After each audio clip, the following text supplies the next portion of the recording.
you? All right. Good. So I'm Dr. J, and you remember me from your hair transplant, I'm sure. Yes, I do.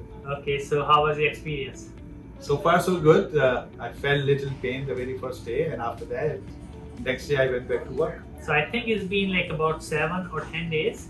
A little over 2 weeks. A little over 2 weeks. Yeah. So About 2 basically, weeks. I looked at it. Your back is healed. Everything is mostly healed. It's just a waiting game. And as we told you, that it takes between 6 months to 9 months before you see the full results. But looks like you're doing well. So they're going to start growing after 6 months, or No.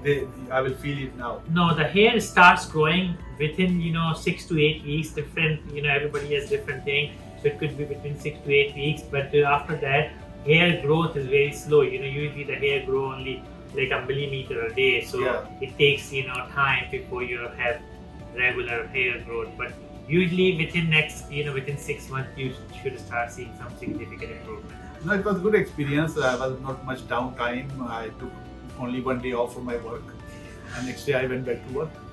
Perfect. Okay. Thank you. Thank you. Thank you.